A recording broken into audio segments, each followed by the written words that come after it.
See, that wasn't me. Hey, Dave, you hit it on me. So they came in. Along.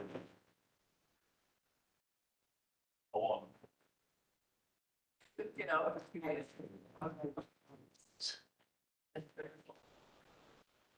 On Saturday. Yeah. Well, we'll leave it.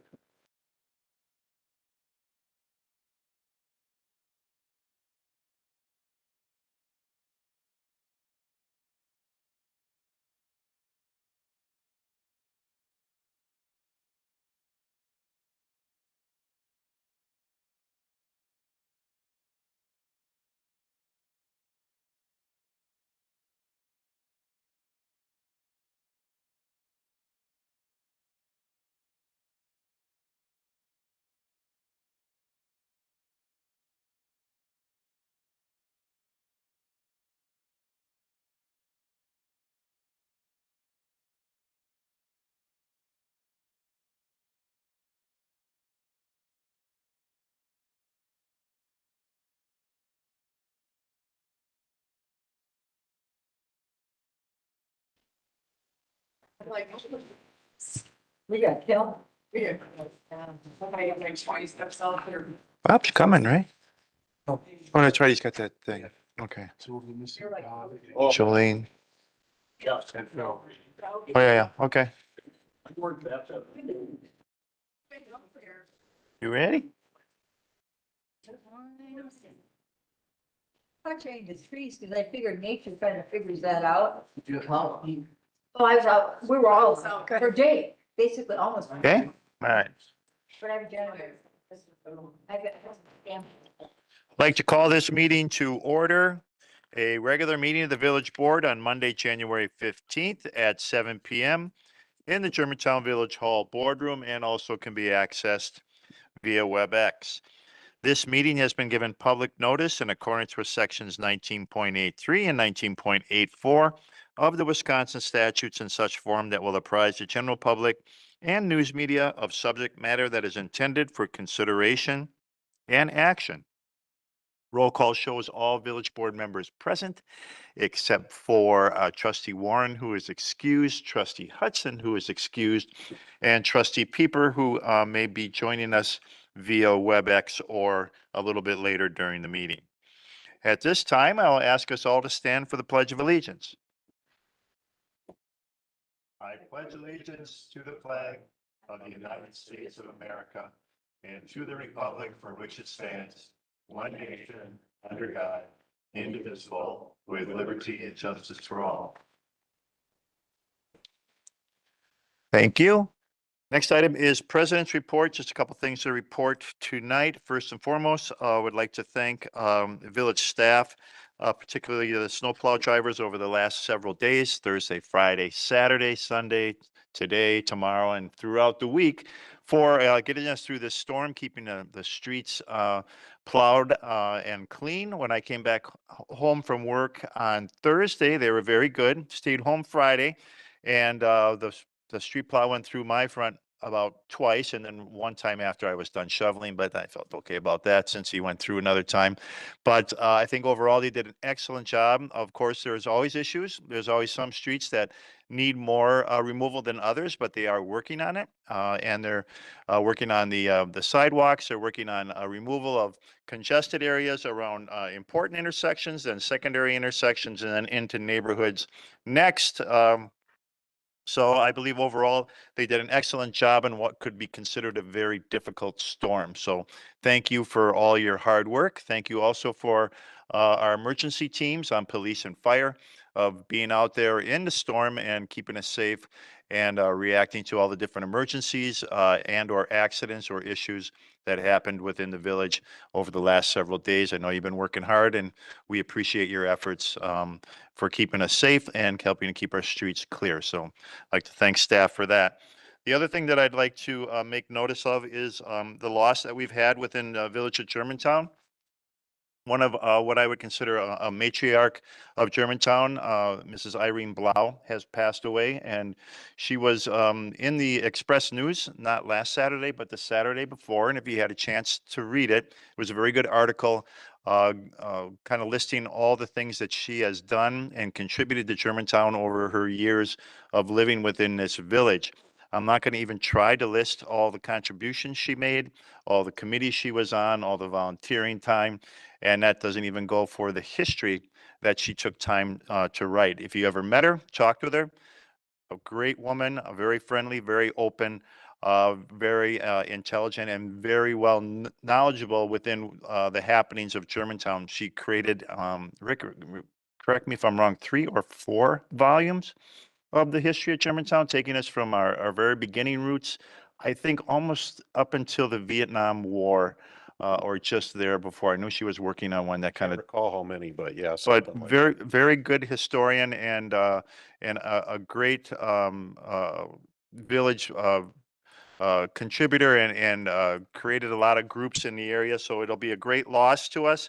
My sincere sympathy to her family and everybody that is still related to her within the village. As I understand it, because of the weather, her funeral was delayed, but did occur today at St. Mary's. So we will all feel that loss. And again, our deepest sympathy to the family for their feelings and their loss as well. That's all I have for President's report, so we can go to announcements of forthcoming events of public interest, committee and department reports. We'll start with committee chairs with Trustee Kaminsky. Public Works will meet in this room at 5:30 on Tuesday, February 13th. Thank you. Trustee Rick Miller. General Government and Finance will meet Monday, February 19th in this boardroom. All right, and then Trustee Hudson is out, so does anybody have information on when the next public safety meeting would be? I imagine it'd be the first Monday? I don't believe it's on the first Alright. Monday. I think it's on a Thank you. Wednesday. Does anyone else have anything else for announcements of forthcoming events of public interest, committee or department reports they'd like to bring forward? Can you hear me? Hello? All right, seeing there are no Hello? others, we'll then go to the next item on the agenda, which is citizen input. Jolene, I President can Walter, hear can you, you but hear it's me? not broadcast. If there's anyone within We'll our go back audience to or the- joining us via WebEx, I'd like to participate in citizen input, you're welcome to do so at this time. If you're here in our audience, we'd ask you to fill out a yellow slip with your name and your address for it. But if you haven't and you come to the podium, please state your name and your address for the record. And if there's anyone joining us via WebEx that would like to participate in citizen input, please let the moderator know so that they can bring that attention to it and bring you forward to have your input. So is there anyone joining us within our audience that'd like to come forward for citizen input at this time? President Walter, can you hear me? Oh, Okay.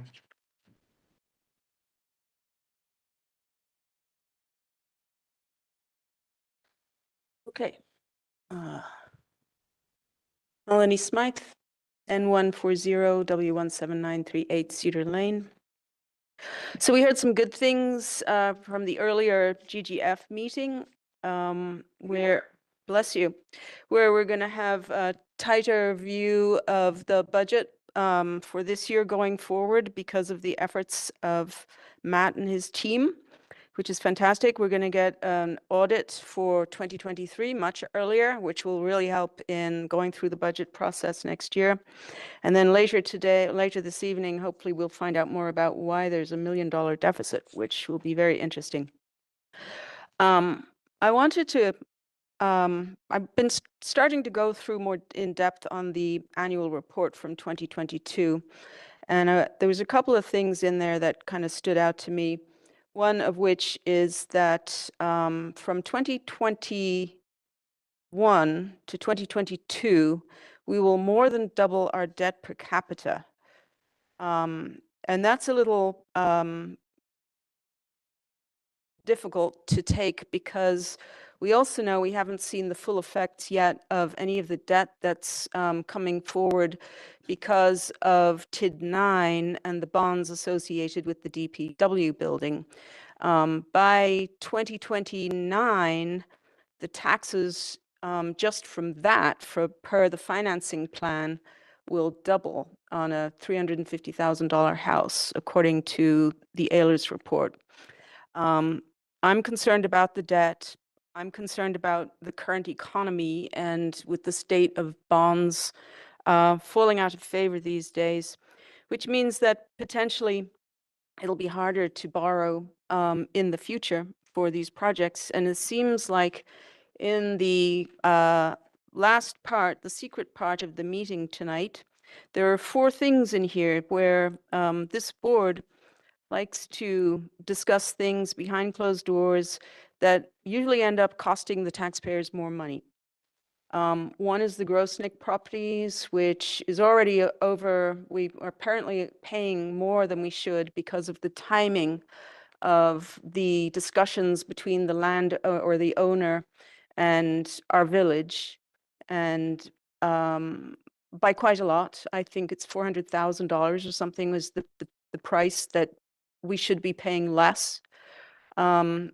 I don't see where we've scheduled the village center, the neighborhood meetings from plan department. And that was something that came out of the 2050 comprehensive plan, which really was a land use plan, not a comprehensive plan.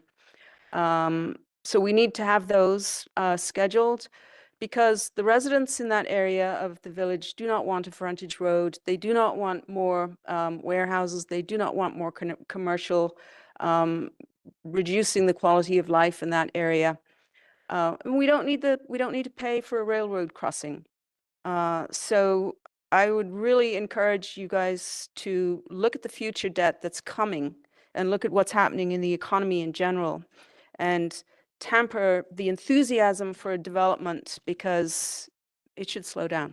Thank you. Thank you for coming forward. Is there anyone else that wishes to come forward at this time for citizen input or public appearance? Trustee Peeper is trying to, but they're working on it. For public appearance? No, just to be heard for voting. Okay. Anyone else for citizen input at this time? If not, we can go. Trustee Kaminsky? Yes, I want to correct what I said about the Public Works meeting. Mm-hmm. It is on the 6th, Tuesday, the 6th, not the 13th, Okay, at 5:30. thank you. All right, if there's nothing else in regards to announcements or citizen input, we can go to consent agenda. Ward? Move approval of consent agenda items A through N as presented. Okay. Do we have, let's get a second and then we'll have your A comment. second. Motion made and seconded. Village clerk. That's okay. Okay. Is there any discussion on the motion to approve? Trustee Jan Miller. I'd like to find out where A is. I'd like to pull E as in Edward, G as in George, I as in India, and J as in Jan. Say that again. A, you want to pull? A, I'd like E, E, Edward, yes? G, George, I, India, J, Jan. So I would like to. Okay. Village clerk. So trustee, can you hear me? Yes. Trustee Miller, to answer your question, and that was what I was raising my hand about, you guys were able to review the minutes, which is why I'm sure there was a motion made to approve. But one of my deputy clerks noticed an error and we were not able to finish those up prior to resubmittal. So it asked that item A be removed from tonight's consideration. We can just take that off and add that to our February meeting if that's okay, President Walter. Sure. And then additionally, you asked for items E as in Edward, G as in George, I as in Ida, J as in Joan, Yes. to be out of order or to what? Discuss. Further discussion, To remove for further discussion. Thank you. be part of the Walter. consent vote. So is there opportunity for us to review the minutes at a special meeting before February? It'll probably be at the January 22nd. Yeah. That'd be great if we could do that. We have a special meeting on the 22nd. I can certainly include those with, That won't be the full board though, right? No. Oh, sorry. Okay, So more than likely it'll be February. okay. first meeting in February would be the February 5th meeting. But I will send those out again via email just for your review prior to. Thank you very much. Further discussion on the motion to approve consent agenda minus items E, G, I, and J.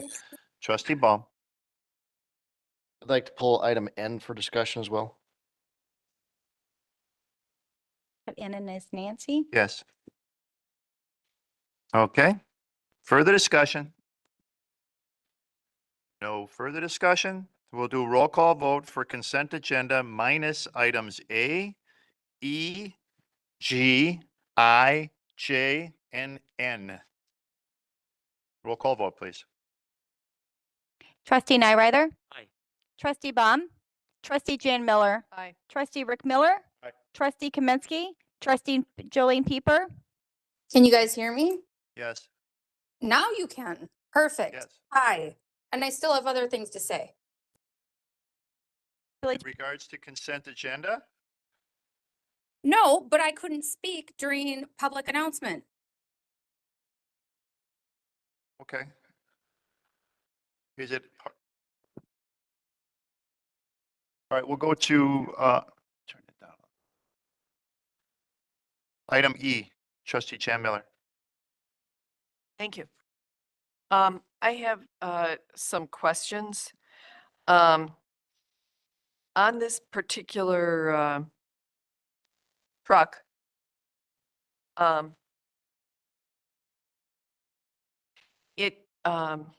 it didn't have, it had the bid items and the bid amounts.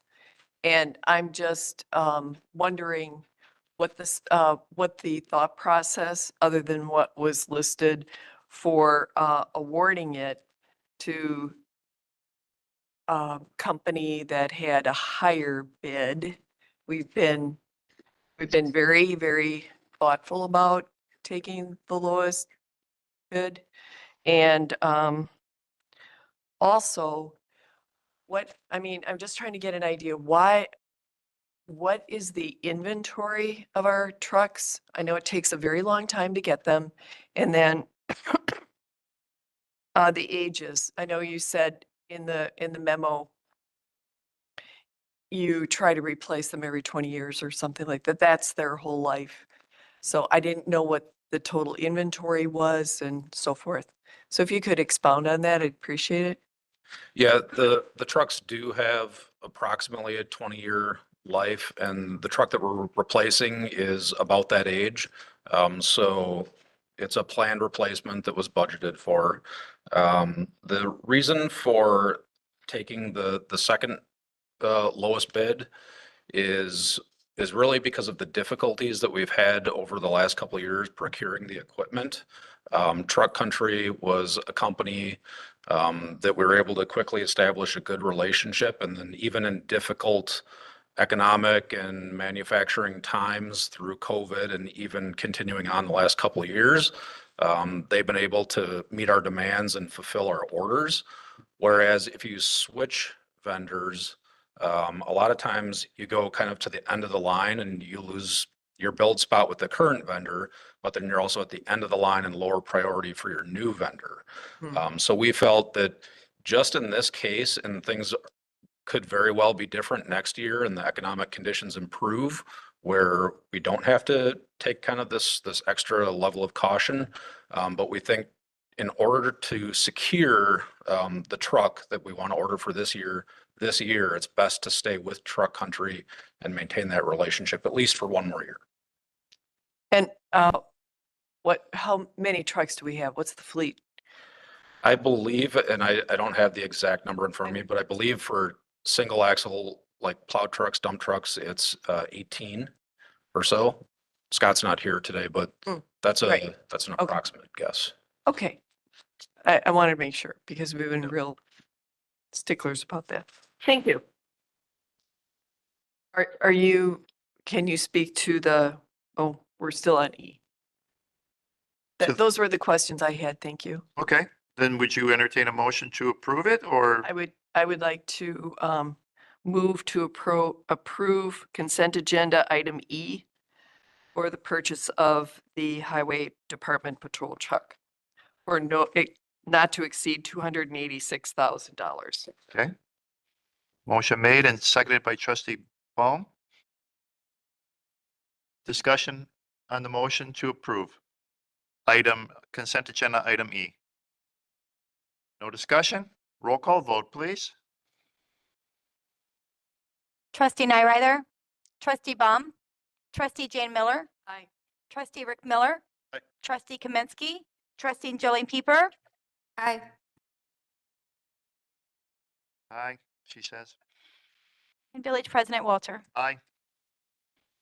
All right, then, motion passes. Consent agenda item G, trustee Jan Miller. Who seconded E, please? It was trustee Baum. So Baum and then seconded Jan Miller? No, trustee Jan Miller made the motion and trustee Baum seconded. Thank you. Sure.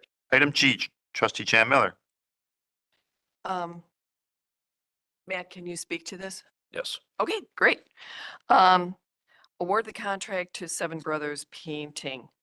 I'm curious, it was a great job bidding, but can you talk about the start and completion time on this? Well, we don't have an exact schedule because we haven't awarded yet, but we're anticipating that this would be work conducted this year over the summer months. Over the summer Yep. and then completed by fall, hopefully? And then I'm just curious, does the tower, water tower stay, does it stay filled? It does not. No, it would be out of service during that time. Yep. So Yeah, you're, because it's an exterior and interior sandblasting and painting. that's what I thought. So we have the one that's in, Windsong, that tower, and where else do we have water towers? Paul, do you want to come up and fill in on some of Well, the specifics? Yeah. Whoa. I don't drive around all the water towers.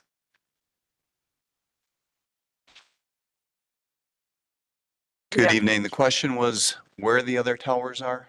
Or how many? We have two other water towers. That's what I thought too. Okay, there's one in Windsong and there's one in Starlight and by Firehouse 2. Firehouse too. Okay, got it. Great. So we'll have enough water during the revamping of It'll be a Tower 3. juggling act, but You're good at we'll that. make it work. Okay. That's what I wanted to know. I would like to make a motion therefore on consent agenda item G to approve the contract to Seven Brothers Painting in the amount of $809,050 for Tower 3 rehab project. I can't wait till it's done. Thank you. Second. Motion made by Jan Miller and seconded by trustee Baum. Any discussion on the motion to approve consent agenda item G? No discussion? Roll call vote, please.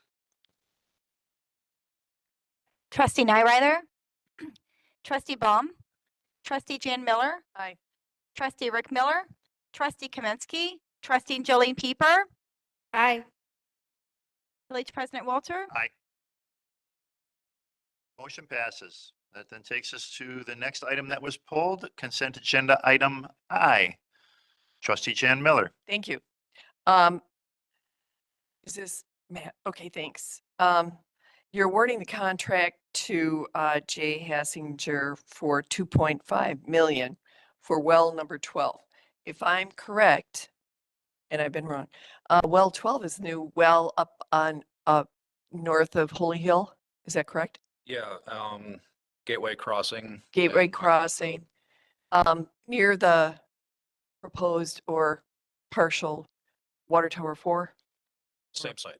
Yep. Yes. Okay, so it mentioned, I'm curious where all the money is coming from. It mentioned that there's a loan from the DNR.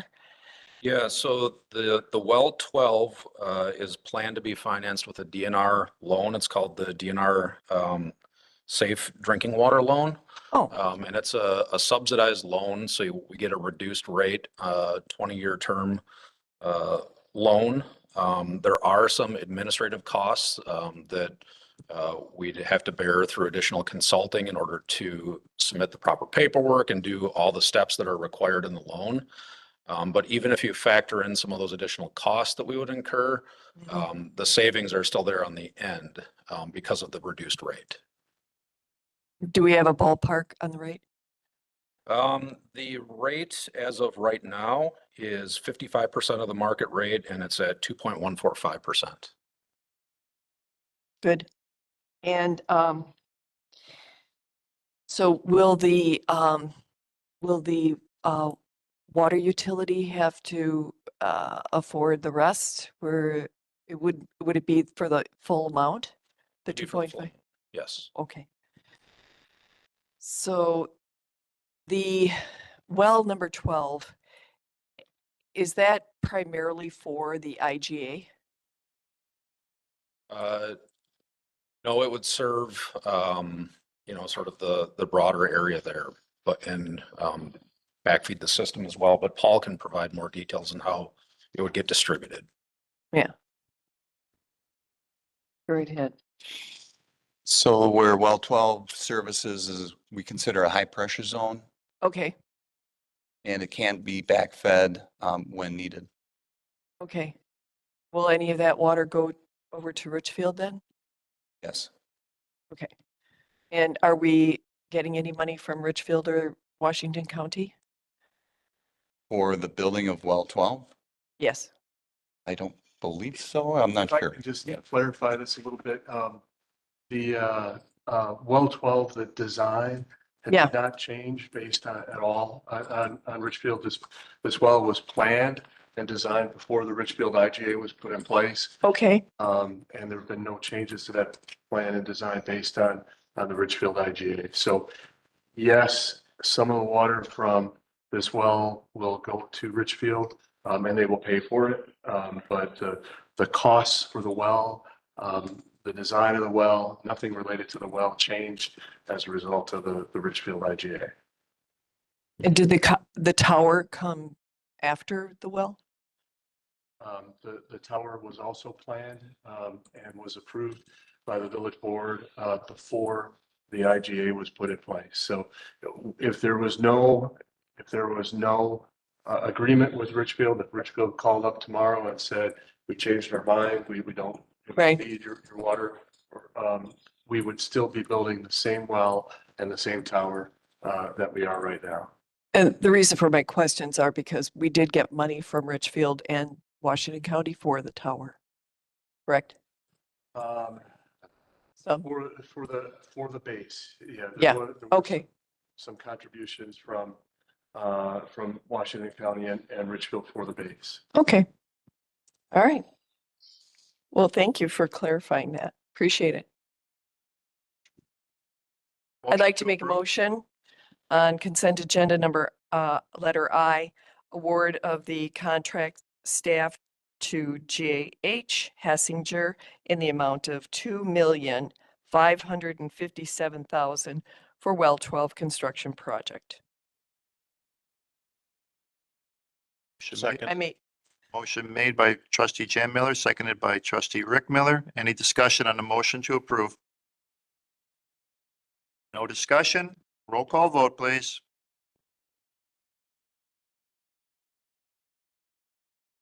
Trustees Nyrider, trustee Baum, trustee Jan Miller. Aye. Trustee Rick Miller, trustee Kaminsky, trustee Peeper. Aye.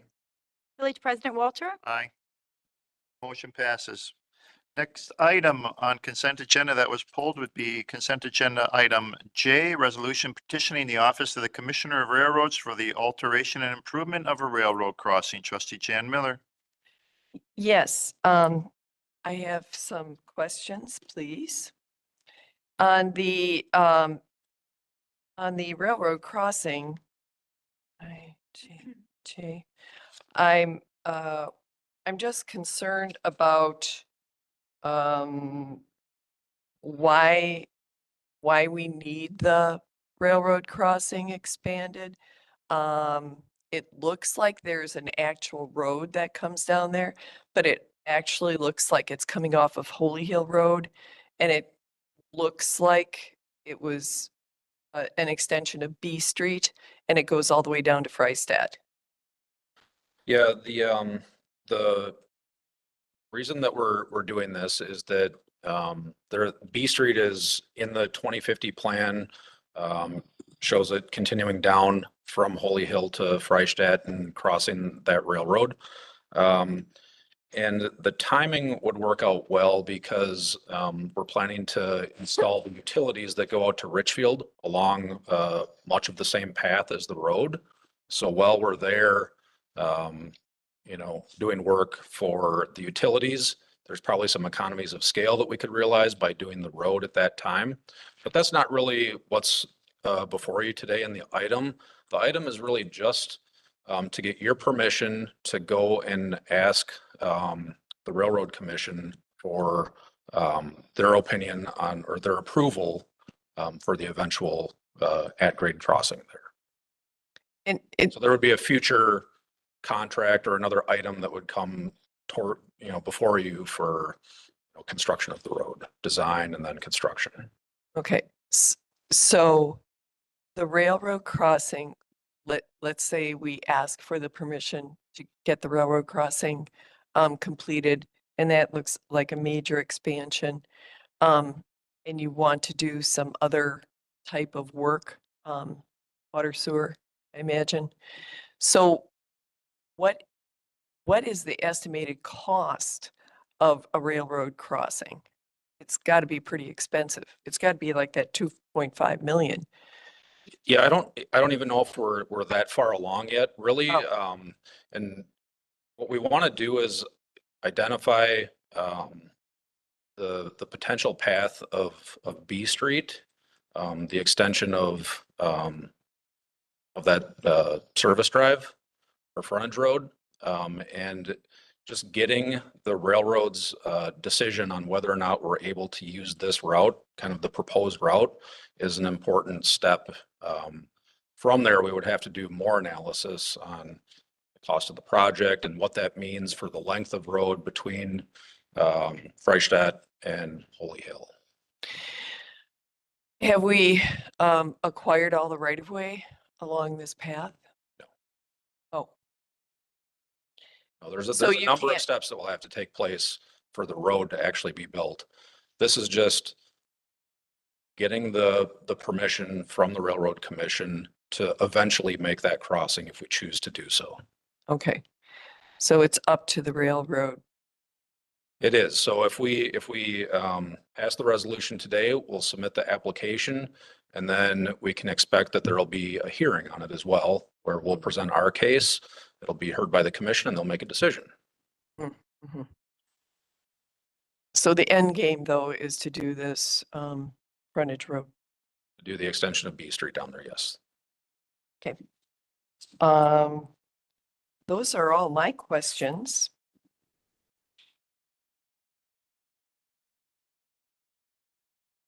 Motion to approve item J in consent agenda, a resolution petitioning the Office of the Commissioner of Railroads for the alteration and improvement of a railroad crossing in the village of Germantown. Second.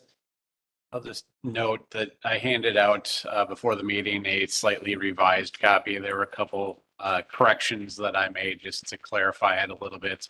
The most substantive of which is we correctly identify the location of the crossing. It said Freistadt. This crossing is not on Freistadt, but instead it is in the location that I think all of us know it is, but the resolution was just wrong. So as part of just clarifying that, touched up a few other points to just make it read a little bit better. Is this the same crossing number that's in that 1972 description or whatever? Correct. Okay. Thank you. It was motion by Jan Miller, and who was the second? Trustee Baldwin was the second. Discussion on the motion to approve Consent agenda item J. No discussion? Roll call vote, please. I don't need roll call vote. All those in favor, please say aye. Aye. Opposed? Aye. One opposed. Next item on consent agenda was item N, application for an original Class B fermented malt beverage and intoxicating liquor license for FCH Germantown LLC located at North 116 West 15863 Main Street, which used to be the Von Rothberg Beer Stube. Agent is Sean Bowe. Trustee Baum. This came before Public Safety last Monday night, and we approved it at Public Safety, but after the meeting, we didn't really understand the wording of what was presented to us.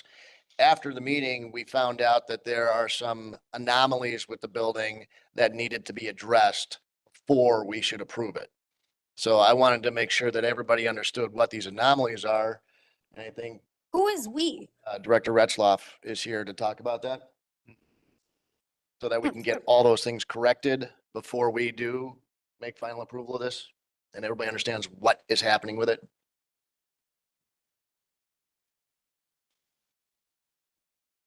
Do you think Trustee Peeper has a comment as well when we're done? Mm-hmm. You got that right. I'm on my way up. Director Retzloff.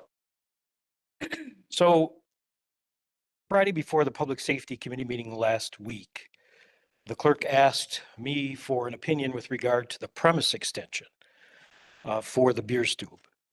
I assume what's before you tonight has to do with the premise extension? Or is it the liquor license? Or both? So thank you. You were correct, Mr. Retzloff. So originally, what we have done is we had submitted both the application for an alcohol beverage license in addition to an extension premise application to go before the public safety and then before the village board. However, once I advised other departments of this, it was a recommendation that we wait on the extension premise due to some violations or different things that needed to be addressed.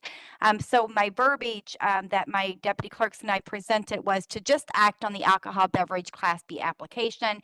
Let's wait to a later date until maybe these violations and the petitioner or the applicant, in this case, Mr. Bowe, were advised of what these issues were so that he can, of course, make attempts to reconcile those things. However, I know that the understanding was not clearly understood, so they did discuss the extension premise. However, tonight, the application is still before us for the alcohol beverage application portion, which was discussed at the public safety meeting. I don't know that there were any issues with that. However, if it wants to be talked about while the applicant here is in the audience as to some of those items to be addressed with the extension premise, I'm sure while he's here, it's not a waste of his time as long as the village president sees fit for that. The unenclosed premise expansion that the applicant is asking for is not going to be utilized during the winter months, so there is time for those corrections to be made should he wish to proceed forward. Okay, so does the board want to hear? Okay. So with regard to the premise extension and more specifically the outdoor beer garden behind the beer stube, the staff recommended not acting on that premise extension because of some outstanding zoning and building permit issues. With regard to zoning, back in 2020, when COVID was at its highest peak and there was a lot of concern about restaurants staying open, we were approached by Chaz Hastings, the former or current owner. I don't understand where that stands, but Mr. Hastings, the owner at the time, asked if he could expand the beer garden. To make a long story short, we issued a temporary use permit allowing the expansion, allowing the fence to be extended along the common property line between what was the old town, now most recently the Big Boy, soon to be something else from what I understand. Extend that fence and the entire enclosure to go past and slightly beyond that storage garage that's now been converted to an outside bar and kitchen. That was allowed under a temporary use permit with some conditions. As part of that approval, Mr. Hastings went ahead, extended the fence, but did so in a way where it angled off and crossed over the common property line between the old town, the Big Boy property, and the beer stube, and also across an existing 10-foot wide access easement that serves the 5-acre property south of the beer stube and the Big Boy property owned by Jerry Grossnick. In an attempt to resolve that, we approached Mr. Grossnick. Jerry said he wouldn't give up that access easement because the property was for sale, still is, and didn't want to predetermine the outcome of who might want to use that access easement that ran right along the common property line between the beer stube and the old town. So that fence eventually needs to be moved unless the property line is combined or gotten rid of, frankly, by virtue of combining the properties, which Jerry went ahead and did. But there's still the issue of the 10-foot easement. And unless and until that's resolved, either by virtue of that easement being vacated by the owner, current or subsequent owner, or the fence being moved, that's an outstanding issue. Not a safety issue, not a critical one, but something that needs to be addressed that hasn't been by Jerry since 2020. Since that time, there have been other improvements made to the building and the property. More specifically, some bathrooms were added on the south side of the building with access from outside. And some improvements were made to that outdoor bar kitchen concession stand, if you will, including adding a wash sink, a commercial grill, an overhead hood, all of which required permits that weren't obtained properly. Final inspections haven't been completed, so code compliance hasn't been determined. With regard to the wash sink, it's unclear what work has been done and whether or not that work is code compliant with respect to a sewer connection that's required for that wash sink. So it's a variety of minor building permit, plumbing, electrical, sanitary permit issues that need to be resolved, and the outdoor enclosure, the beer garden fence with regard to zoning that need to be resolved as they, before, frankly, will issue any more permits or occupancy for use of the beer garden area. So that's the explanation. Okay, thank you, Planner Retzlaff. Questions? Trustee Pieper. First off, I want to know why that was allowed for Chaz to expand the fence when it was expanded to encroach on Grossnick's property. Why did we allow that once? That's my first question. Well, as I explained earlier, the intention was to allow the restaurant to continue operation in light of the COVID pandemic and some of the issues restaurateurs and other businesses were dealing with at the time. So what is the current municipal code of the fencing? How close are they allowed to be to Grossnick's property? The fence, frankly, is allowed on the property line, but it encroaches at a point, it sort of angles across. I don't know exactly how far into the 10-foot easement it extends, but it's a minor amount. So that fence could be moved very easily and there would be no issue with the fence, right? I would assume so, yes. Okay. And then the bathrooms, did we give a permit for the outdoor bathrooms? Yes, but the final inspections weren't completed. And so there has not been an inspection as of yet for the outdoor bathrooms. I believe there was a rough inspection done. There was the work had started, like has been somewhat typical in the situation with regard to this property. Work has been started without permits. That work is discovered somewhere in the middle of it ongoing. The owner is asked to apply for permits, submit plans. That eventually happens, calls for a rough inspection, that's done, and then we never hear back for final inspection. So we did a rough inspection. It's unclear whether or not the work is completed or not. So we did a rough, but not a final. I believe so, that's So correct. the final could be fine. We just don't know because we didn't do it. Yeah, that's certainly a Is it up possibility. to Mr. Hastings to call and ask for the final? Yes. Okay, so that, the bathrooms just need a final inspection. The fence just needs to be moved very slightly. What else was it? I don't know exactly if the only thing that needs to be done is a final inspection on the bathrooms. The building inspector said to me, they would sort of like to reserve a comment until they've had a chance to visit the property and see what has been done, what hasn't been done, what's code compliant, what's not. I think because of some of the history with regard to this property, there's a hesitancy to say that it's just one thing. So Attorney Sajak, then I'm going to bring you into this. Is that allowed for somebody to just walk through the whole building when they only pulled certain permits? Whole building. Well, that's what he said. The building inspector wants to look around at everything. No, he wants to No, look it at could- the revised the bathrooms. bathroom area. Right. Well, that's not how I took it. What was that? The work that was done, typically the inspector will go Only in. things that were pulled permits, that permits were pulled for, right? Typically, yes. Okay. Now, that doesn't mean that when they're there doing an inspection, that they close their eyes to other Sure. obvious glaring issues. But they don't typically go in searching the Looking whole for thing. other They just go in things. and look at the things that permits have been pulled for, or work that's been done. Right, but Okay. in some cases, if it's electrical or plumbing, you'd want to see it when walls are open, not when walls are closed. But they did the rough inspection. They just need to The do the rough final. inspection could be rough construction inspection, which would be 2x4s and footings and But stuff that's- like that. So they're- I don't know what rough means, if it means rough plumbing or rough initial inspection or rough electrical. Well, I'm But sure usually Jeff can tell electrical, us. plumbing and construction are each their own inspection. Can Jeff tell us that? I don't know exactly what level of inspection has been done and completed since the rough was originally done. Typically, a rough is done while the walls are open. And that was completed and passed. I believe so, yes. Okay, so they just need a final inspection on the bathrooms and move the fence a little bit.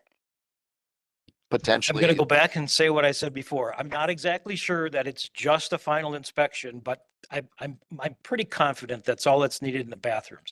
The outdoor concession stand, the bar in the back, that's probably a slightly different story. Much like the bathrooms, work had started in the concession stand, the conversion of a storage garage into a bar. Originally, it was going to be overflow storage of beer and other products for the store. Then it evolved into some coolers that were installed. Then it was a grill, and then the need for an overhead hood. So it sort of snowballed into this extension, this sort of satellite bar kitchen area in the back that I don't know exactly to what extent all permits that are required have been applied for and or finished out in terms of final inspection. But if we allowed Chaz Hastings to operate, why are we going to not allow the new owners to operate under the same circumstances, which they have said they will make all the updates up to code? So why would we not at least grant them that and give them a time period to bring everything up to code? Well, first of all, I think it's it's fair to say that staff doesn't have the time or the resources to sort of hold the hand of everybody who pulls a permit to ensure that they call for inspections when the work is done. We rely on the property owners to contact us and let us know when the work is done. In cases like this, where things aren't done,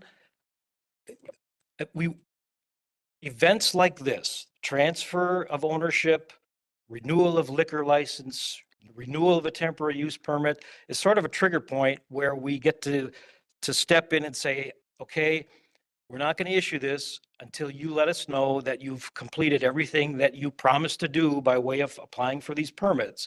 And this is that point. Okay. Now, the prospective purchaser, to my knowledge, did not contact our department under the process of Did. doing their own due diligence to find out if there were outstanding violations or code infractions. They actually did several times and they were not contacted back. And I know that for a fact. Why don't we have you guys come up here?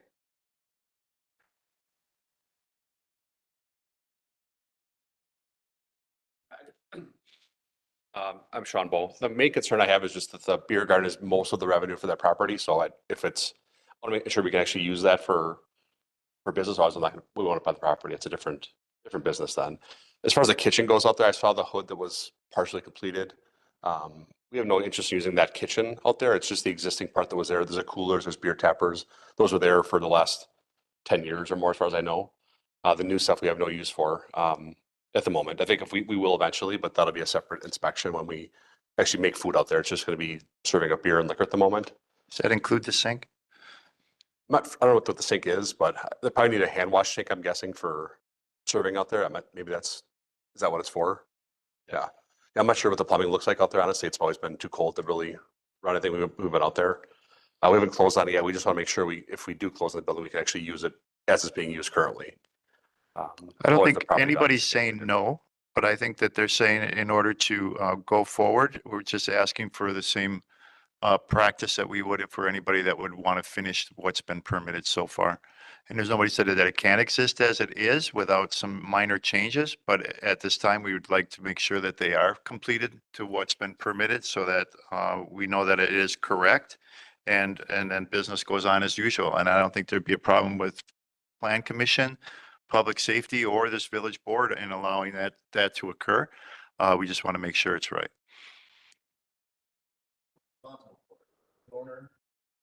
That's between the two Yeah. businesses to But decide. that's more of why I brought it up, is who's responsible for it. You guys gonna get stuck with all the expenses, or do you go back to Chaz? I didn't know all these issues existed until after our last meeting. We'll likely end up fixing whatever it is. I didn't know what was wrong. I haven't heard the inventory of things that are wrong yet, so I've been trying to figure that out. Right, and nobody's, Right.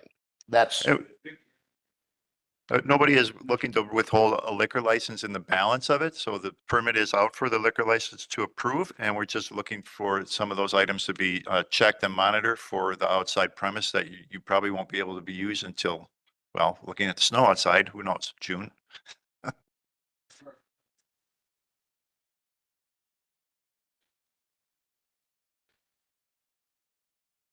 You have to come to the podium to speak. I don't know. I would leave that to the village attorney and the village planner. Because there is a right of way through there that allows you only access back to that property behind. And that had to be worked out as to either releasing that right of way or having some sort of understanding of how it exists. Because if you're gonna go any further, I will need you to come up front because there are people at home listening and they'll want to hear what you're saying. Yeah, I know the properties are combined. The existing Big Boy and Beer Stew are now one tax key, one property. You're talking about the property behind? There is, 5 acres but behind there it. is an easement between, that's actually your, is the driveway between the beer stew and the main building. That's the easement that comes off the road and accesses the back property. That's the only, It's a secondary access to the back Right. 5 acres, but it's a it's legal. on the easement. CSM. It just needs to be dealt with. You can't move an easement that easily. You can't move an easement that easily. That was one of our approaches when we talked to Jerry was, would you, if you're not going to get rid of it or vacate it, would you agree to relocating it to the east side of the building through the parking lot? And he just didn't want to do that. So maybe that's a topic to be discussed during closed session. That would be a topic to be discussed with the landowners and those that are willing to purchase it to see what's agreeable so they can bring it forward to this body to consider. It's not for us to get involved between the land sales of two business owners, but is for them to work it out and then whatever their agreement is to bring to this body to see if we would agree with it and want to work with it in that manner. We don't get involved with the two business interactions of who sells what and how they agree to sell it. That's not our purpose.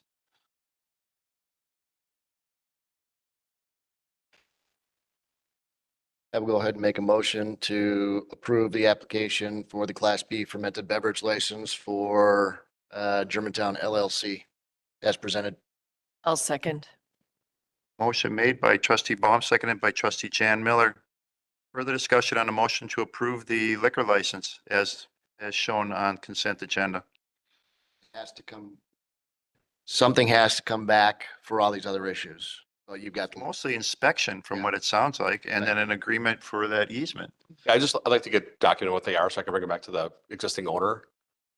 All the different items that we need to get fixed before we can use that other property. Yeah, I pulled together, I was reading from a memo that I pulled together this afternoon that highlights those. I've got one other thing I need to talk with the electrical inspector, but beyond that, I think we've got a complete list of the code compliance issues that need to be resolved. So assuming those are all solved and we figure out these issues, there's no problem with having the beer garden open as it currently runs. Is that correct?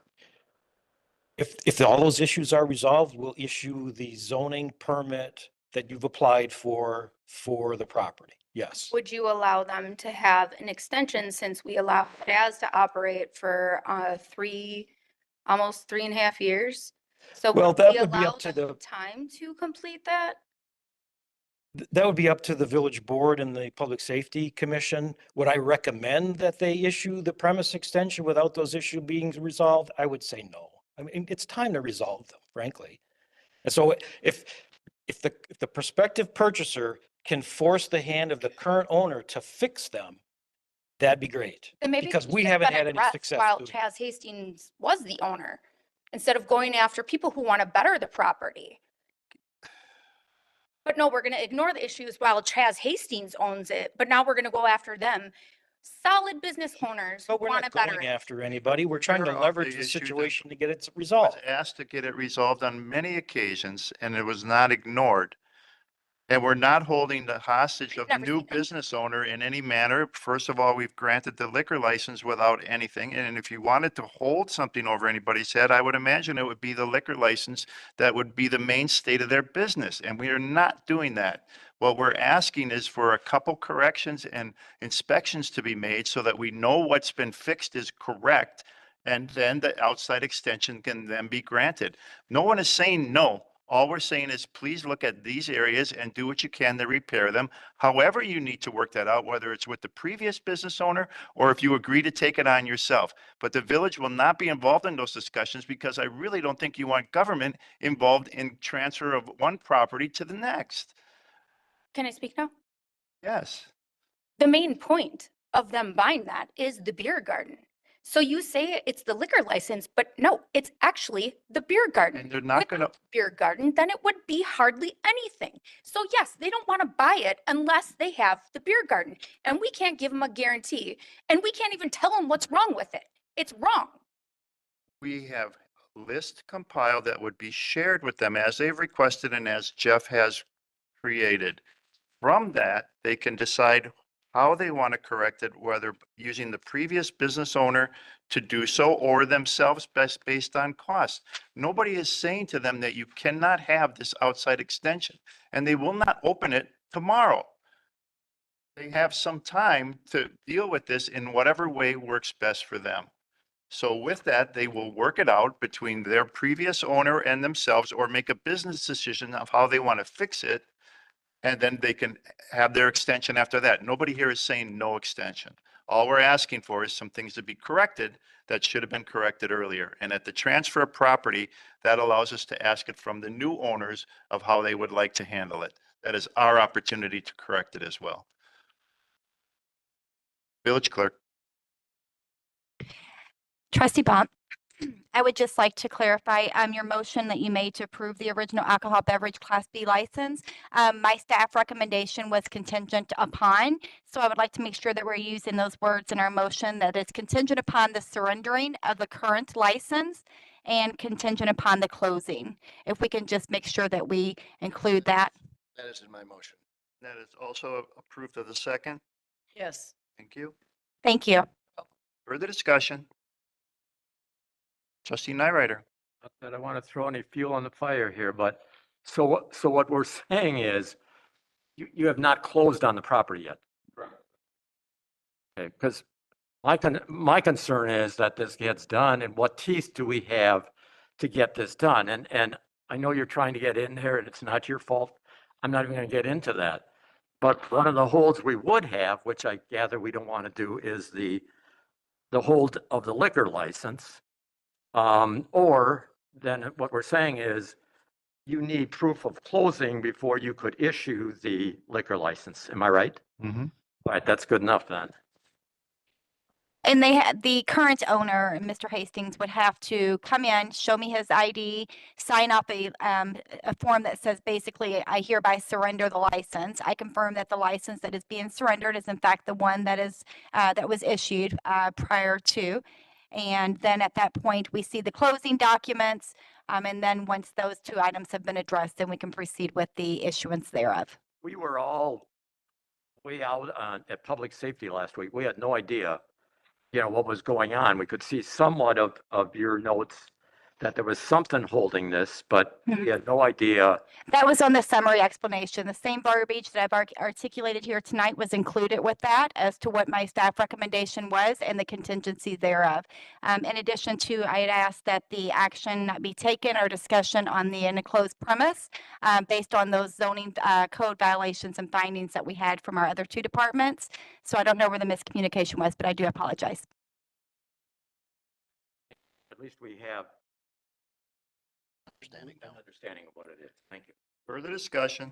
You have a question? Can we talk about, Jolene made a great point in the fact that the liquor license is great. The liquor license to have inside the beer stew as comparable to the beer garden are two different things. We are more than willing and more than capable of fixing items, but all I've heard tonight is gray.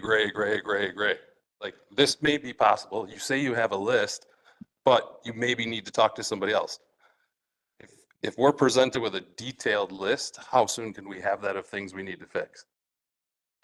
Well, it would seem to me that you and or the current owner need to walk through the beer garden area, look at the bathrooms, look at the concession stand. The current owner has that list that you've provided, that you say you have on a memo that you provided today. I have a list of items that I know of, and I have the building inspector telling me that they would prefer to wait until they have an opportunity to go through and see if there's anything else that needs to be added to the list.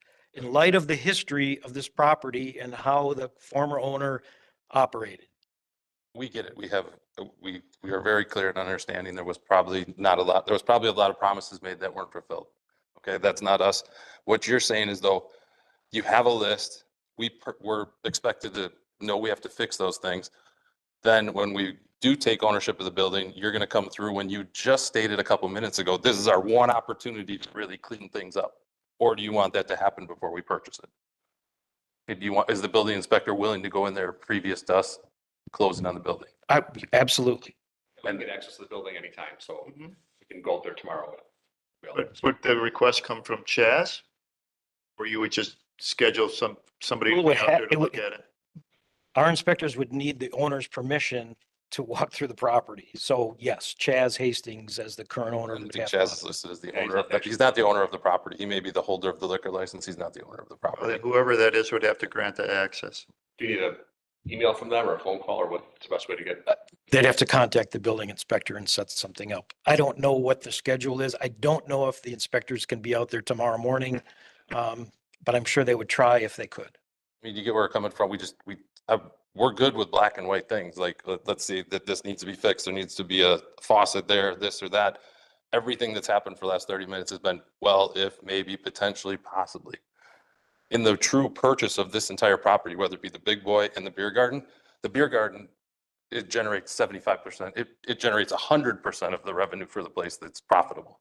So without that part, I understand. it's a huge part of our purchase. I get it. So I mean, I asked earlier with regard to the due diligence that you probably went through, had you contacted the village staff about outstanding violations? And I talked to the building inspectors. I know my own staff. We have not been contacted up until the zoning permit application was filed recently. That's the only contact that we have from the prospective purchaser. 2 weeks ago, I filled in the zoning application December 19th. That's when I turned it in. so almost a month ago. It's our responsibility to make sure everything, all inspections have been done, going in.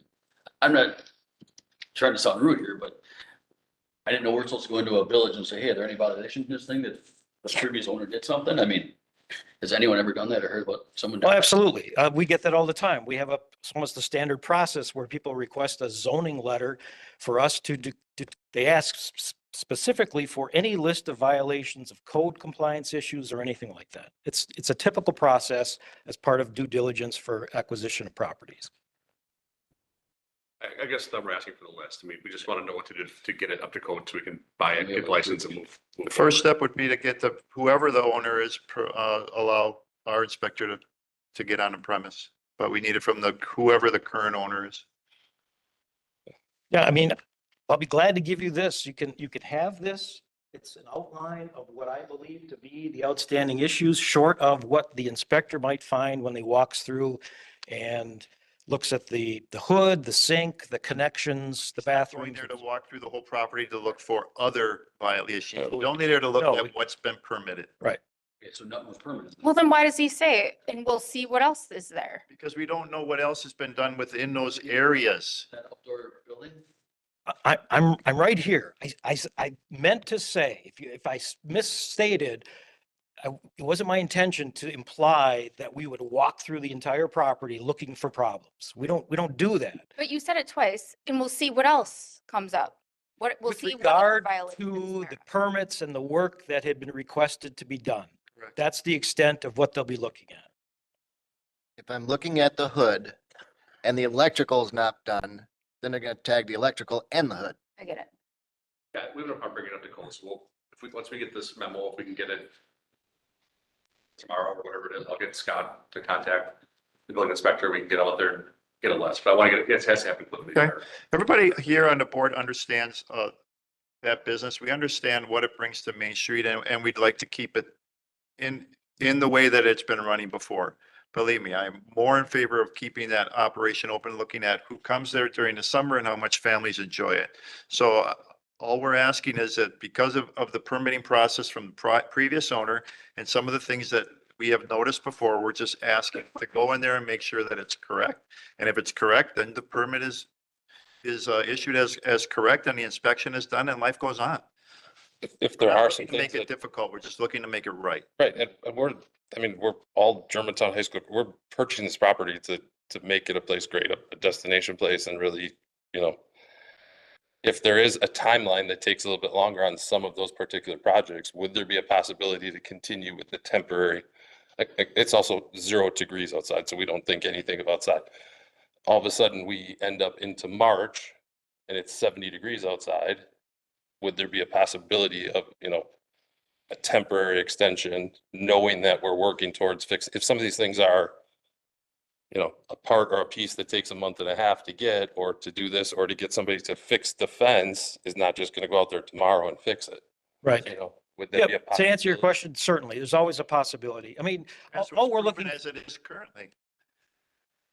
all we're looking for is some attempt and effort at trying to fix the issues. And if the work starts, then, and it continues in good faith, we'll do the same. I mean, we're not, like, as Dean pointed out, we're not looking to shut a business down. We went out of our way to keep this business afloat, back in 2020. Unfortunately, it seems to have gotten us into some trouble, collectively speaking. And like I said, we're clear and understand we are willing to do whatever we can to be on the same page as you guys and have a good working relationship. We appreciate that. And based on how the other businesses you have and how you run them, I fully believe that. It just gets scary when the gray area gets talked about, because the gray area number can be much larger, and it's just a very specific property that it seems like an area outside would be determination of whether we buy a business or not. So, Understand. Yeah, we just ask for, if we can get something done this week, we'll communicate tomorrow. I can get, as quick as we can at least. Sure, Okay. we'll be as expedient as possible, knowing that you're looking for the same. Sounds good. Thank you. Thank you for coming. I appreciate that very much. Further discussion on the motion to approve? No further discussion? All those in favor, please say aye. Aye. Aye. Opposed? I recuse myself. One recuse. Motion passes. That takes care of all items on tonight's consent agenda. That then takes us to new business, starting with new business item A. Appointment of Peter Nils to the Utility Advisory Committee for the engineer member position position to expire on 4/30/2025. Motion to approve, item A. Motion made and second. Any discussion on the motion to approve? No discussion? Mr. Nellis is in our audience tonight. Did you raise your hand, Pete? There he is. You want, Later. ask him an engineering question. No kidding. Seconded by? Thank you. Any further discussion on the motion to approve? No further discussion. All those in favor, please say aye. Aye. Opposed? None opposed. Motion carries. Next item under new business is item B, a resolution to adopt the Village of Germantown Park and Recreation Pedestrian Bicycle Trail Master Plan. With us, we have our Director of Park and Rec, Gil. Thank you. Brief background. For the last year, 2023, all of 2023, the Parks and Recreation Commission, with a group of interested citizens from the village, have worked with Greff Consultants to develop a pedestrian bicycle trail master plan. The plan is we're trying to increase participation in walking, jogging, and cycling for active transportation, recreation, and wellness through the creation of an interconnected and safe trail network throughout the village. This network will connect to regional and local trails across Washington County and the region, increasing access to the region for all as envisioned in the Washington County Bikeway and Trail Network Plan.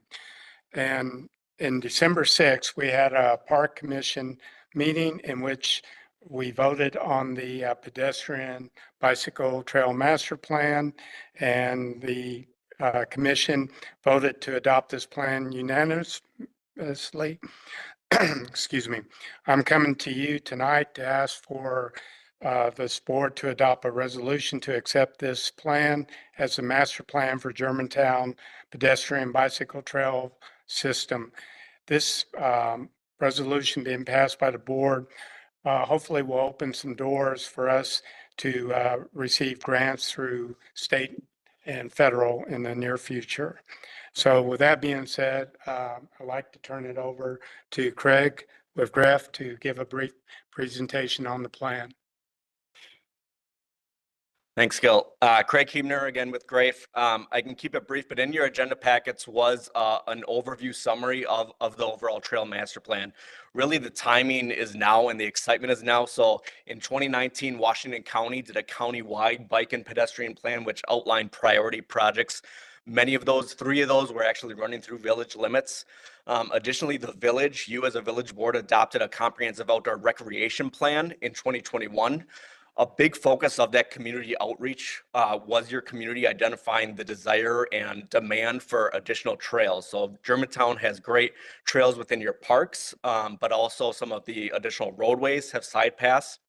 But a lot of these are, according to best practice standards, actually too narrow, or a lot of these are getting outdated and need physical improvements. So as the village moves forward, what this plan identifies is for a lot of those roadway corridors, as there's capital improvements, as there's other grant dollars or funding pursuits that are gone after, that we upgrade those side paths and those trails to meet best practice widths and designs to better connect your existing parks and also regional opportunities.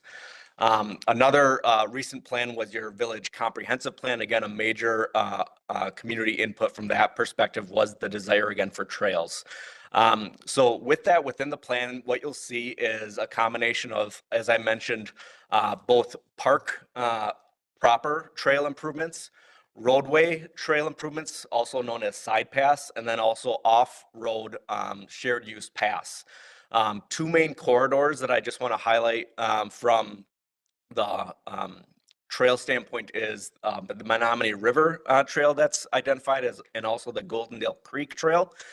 So right now with the excitement of the Holy Hill Gateway development that's occurring there, There is actually already dollars allocated as part of your TIF district in that area for this Goldendale Creek master plan. So what hopefully the village will move forward with Parks and Recreation Commission assistance is pursuing grant dollars with village match dollars to really see how far we can get with this phase of the Goldendale Creek Trail. So with that, there'll be a lot of continued discussion with your Parks Commission, with village staff to identify appropriate locations moving forward. What I would say to you as a village board is we obviously are limited with what dollars can be allocated specifically for trails, but what I would encourage you is to think very strategically about allocating capital dollars towards trails that can also be leveraged with grant dollars that I referenced as well. So with that, I'll pause and just open to any conversation or questions. Trustee Nyrider. Thank you. First of all, it's excellent. It's excellent to see the trails and whatever the future, what it could prepare, because as we know, especially since COVID, more and more people recreationally want to get outside and do things, which is great. I didn't bring the handout up, but when I looked at it today, the one with the Menominee River, that hooks up, am I right, to the Bugline Trail? That's correct. It would be all the way at the southern limits of the village, County Line Road.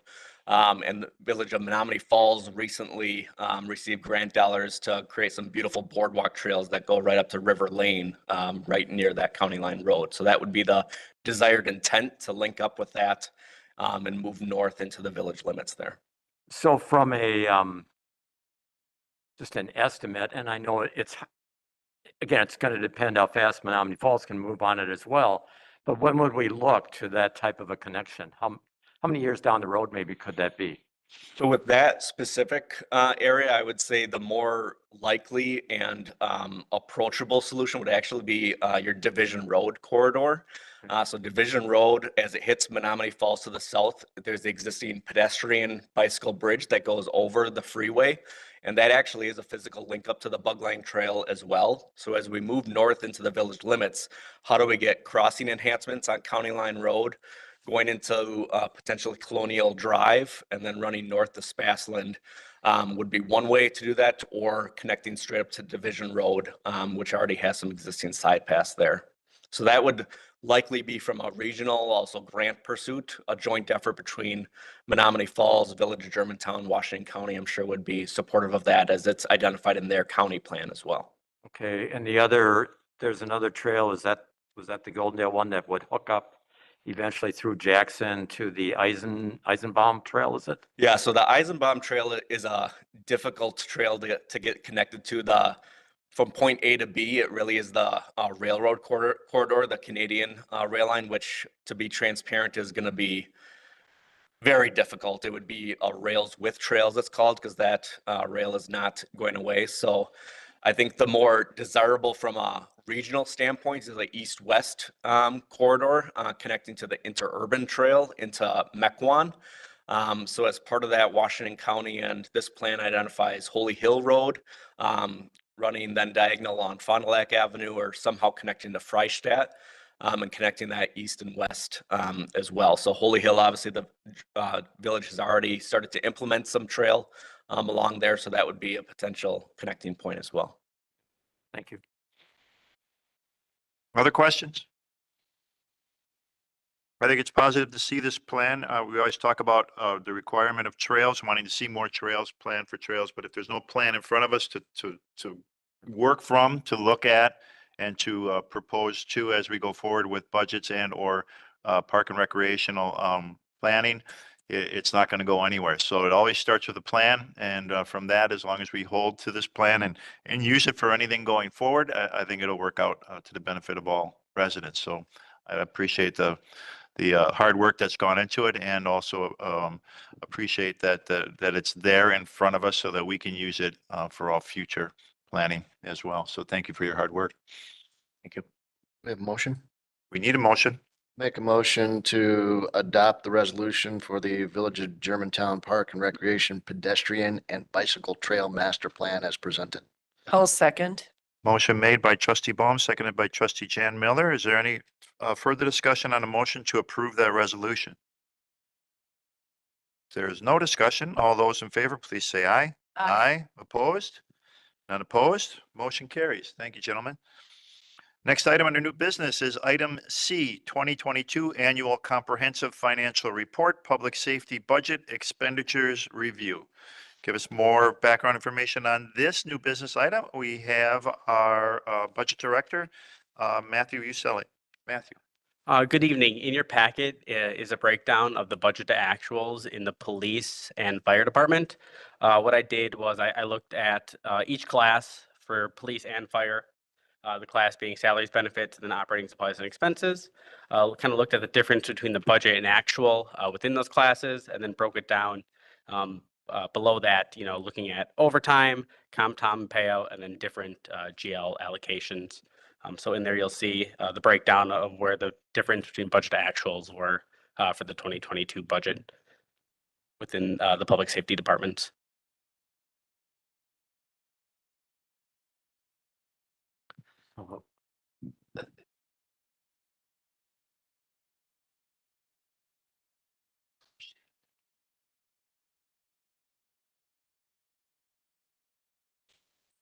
Trustee Jan Miller. Matt, just to be clear, all of this data, is this data from 2022 or 2023? 2022. What? 2022. Two. Correct. Um.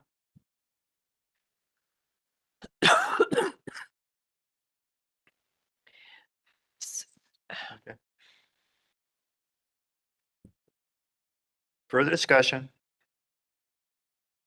Jan Miller, you still have the floor. And then where is the million that we were looking for? Because I'm seeing Here, where? those two numbers, Oh, those two. Okay. or these two, whichever two you want.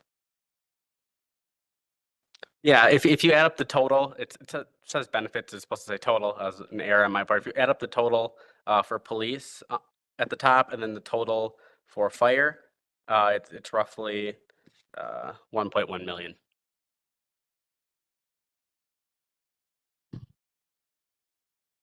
Oh. Why is this so off? I'm just asking the question. Yep. So if you look, well, I can look at police first. So I kind of broke it down by, different contributing factors, whether it be overtime, comp time payouts, the difference in budgeted gas and oil to the actual gas and oil. So that's where you'll see those discrepancies between the budgeted amount and the actual amount. So I listed as many as the main contributing factors as I could.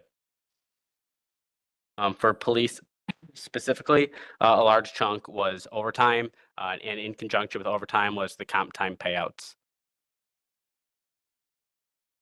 So we tried to correct the budgeted amount, but you're always told, oh, it just gets paid.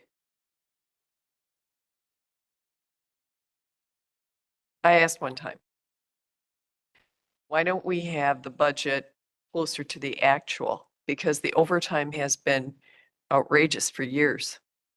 It just has. It's been double. Yeah, post 2020, historically it had been budgeted around 90,000. In the last couple of years, we've raised it. We raised it significantly for 2024 to about 220-ish, I believe.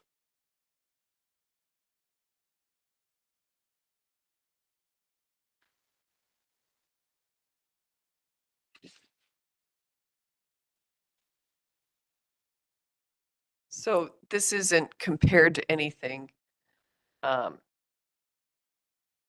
It's the 2022 budget compared to the 2022 actual.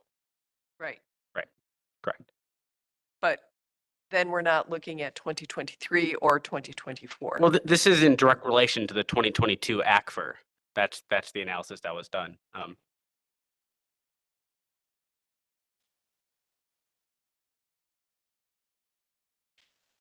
Other questions? Trustee Baum.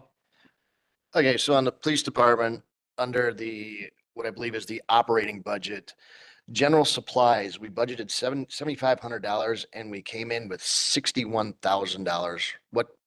What general supplies? Yeah, a large chunk of that, about 20 to 25,000 was for the flock cameras.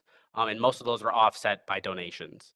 But they show up in the general supplies and expense line, because we have to budget or put the expense somewhere. Well, now you've just confused me because if it was paid for by donations, Correct.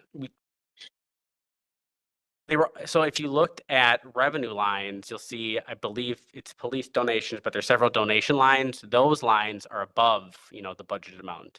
So overall, in the general fund, they'll balance out, but on a specific line, it won't balance out. so in fact, then 7,500 compared to 61,000. What am I really, what's the real number that we're off? Because some portion of that $61,000 was paid for by donations. Correct. How much? How Uh, much is this? It's not off by 53,000. It's off by some other number. for the flock cameras and for the, I don't know if it's Titletown drones, it was about $20,000. Paid for by donations. Correct. So my $53,000 is now down to $33,000 Correct. that we are over. What else makes up that $33,000 when we budgeted 7,500?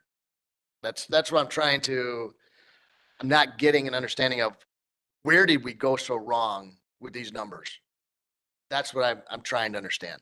Okay. Are you looking for transaction details by GL account? I mean, that's certainly something I can provide. I didn't list every transaction within every account on this. I tried to, point to the GL accounts where there was a Yeah, difference. Yeah, that one is so glaring that we budgeted 7,500 and we actually spent 61,000. That is so glaring that it's painful to me. I'd like to understand more about all this, I guess, how we get, in our total operating budget, for the police, we're $470,000 off. And for our total operating budget for the fire department, we're $650,000 off.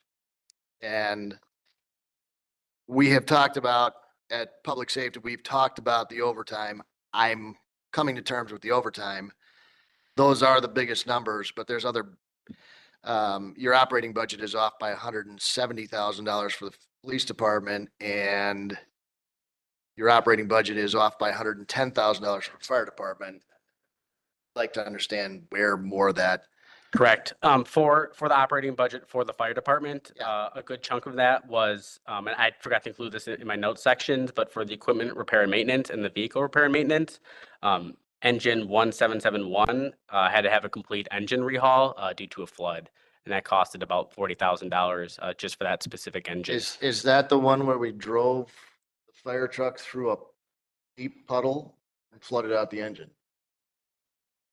Okay, and then that's equipment repair, or is that vehicle repair? That's vehicle repair. What's equipment repair for $40,000? What are we repairing for equipment then? Ladders, tanks, masks. So, and for the vehicle repair and maintenance line, that specific, engine repair was $39,000. We received a check for $37,000 from our insurance company. So it's offset, but you don't see it on the expense side. You'll see it on the revenue side. And I think that would help me a little bit more if I saw what these are offset by. Because what I'm hearing today is, no, we're not off by $1 million because there's offsetting funds that paid for some of this stuff. Well, if I can just, quickly interject this, Matthew prepared this report as a result of a question that came up. So the village board was looking through the ACFR and they saw a line that said, you spent $1 million more than what you had budgeted. What's going on with that? And that's what this report is all about.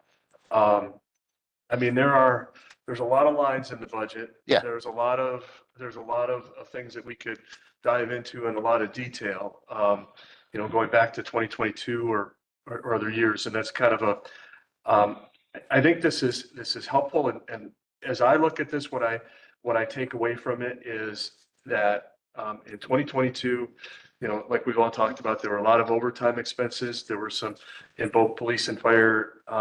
There were a lot of expenses related to people who retired, that retired healthcare payout that went out. And then we saw, that was the beginning of the inflationary period, where we saw gas and fuel, heat, all of those things that were going up that really pretty dramatically impacted those departments. There were some other, other unusual items, the vehicle repairs related to that flood damage. My guess is if we looked into some of those general supplies, we probably would find a couple of other anomalies. And that's the stuff that staff does during the budget process. You know, we do look at the actuals. We look at what was budgeted. We have those conversations. We spend hours and hours doing that with the department heads and trying to figure out what was spent and what's really needed to be budgeted, what's likely to be repeated. And that's something I guess I would suggest. We had those meetings where each department went through their budget with the appropriate committee in August. And if that's something that the village board really wants to dig into, that line by line analysis, that's where I would recommend doing that is when the departments go to their budgets, go with their budgets to committee in August and can kind of go through line by line. And you might want to set up a longer than typical committee meeting to do that, because it does take some time. But that I think would be the best time to try to work through that. I think what I'm seeing here is police overtime is $290,000. Fire department overtime is $370,000. I've got $700,000 worth of overtime on $1 million of overages. I personally, when somebody calls me up and says, why is this done this way? I understand the overtime. I can explain the overtime. It's the other $300,000 that I can't explain. And it sounds like we didn't spend $300,000 because there's donations or insurance money that came in. So what is that $300,000? What's the real number that I can go back to people and say, it's not $300,000 of overages. I don't need it now. I don't need it here. I don't need it tonight. Take some time and shoot me off an email as to what the right number is. I think we could do that. We could take a little bit more of a look and send an email out to the village board members with some additional follow-up on that other $300,000. Yeah, just so I can, when somebody calls me with that question, I have something that I can go by. That's all I have. Other questions? Trustee Brickmiller? Yeah, real quick. I'm the one who asked for this because in that report, it did look off. It was about $1 million difference. And Administrator Krecklo said at the time that it really wasn't $1 million. There was offsets in there. And I think that's where the disconnect is here. We don't see the offsets, and you don't record a revenue in an expense line. And that's where it comes from. Correct. So I think if we would see the revenues that came in or the offsetting things, actually the total revenue for police and fire versus this budget and actual, it would probably explain a lot of what we're asking here. Okay. Other questions? Anything else on this new business item? Thank you, Matthew. Next item is new business item D, a resolution authorizing a referendum for the Village of Germantown to allow the village to exceed the state imposed levy limit beginning with the 2024 levy collected in 2025 and on an ongoing basis. Village Attorney? Is this yours, or who are we starting with on this? Sure. So before you is what we believe to be the final version of the proposed resolution. And in the resolution includes the referendum language that was in part, as we've discussed previously, kind of state mandated. But then there is the pieces that aren't necessarily state mandated that we did clean up. You'll recall the primary concern in the prior version was in the referendum question where we talked about firefighter or fire department personnel. We didn't know what that meant So we clarified that to be 10 new firefighter paramedics that are part of that. And then, that kind of category, flows down into the explanation as well. So from the resolution standpoint, this is what needs to get adopted in order for us to have the referendum on the April ballot. This is effectively the last meeting at which we can do this if we want it on that April ballot. If I could just add real quickly, we have been working diligently along with Miller Communications, preparing public information related to the referendum. And Mia Trippi from Miller Communications is on via WebEx if there are any questions to be directed to that team. Board? Questions? Trustee Nyrider?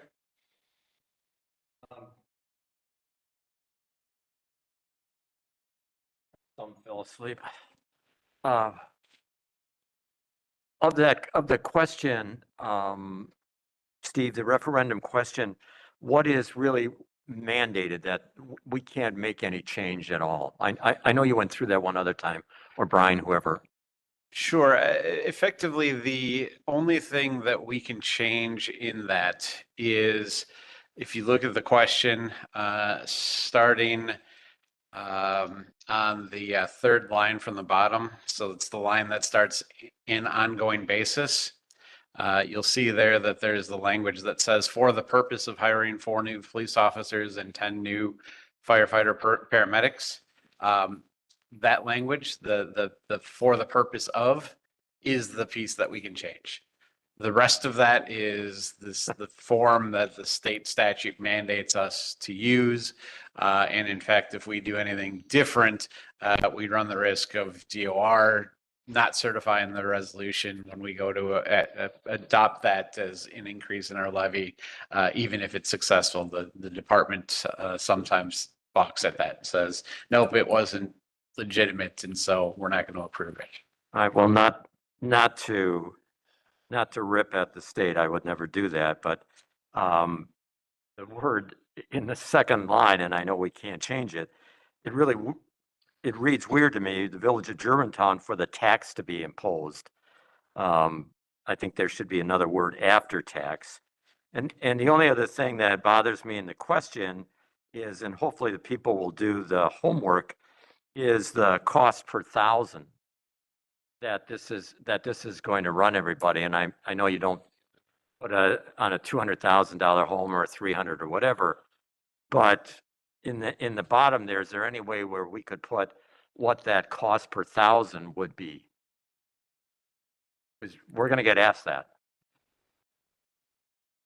But yeah, it'll be in communication, but I'm saying a lot of people aren't going to read that until they come on election day and start going through that question here, unfortunately.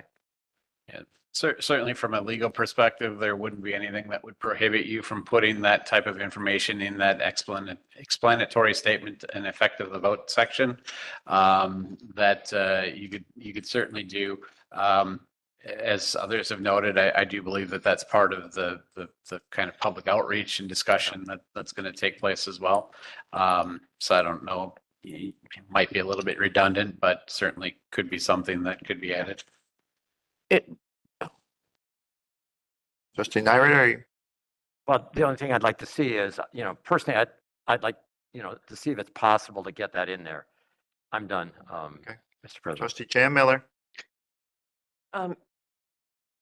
Is the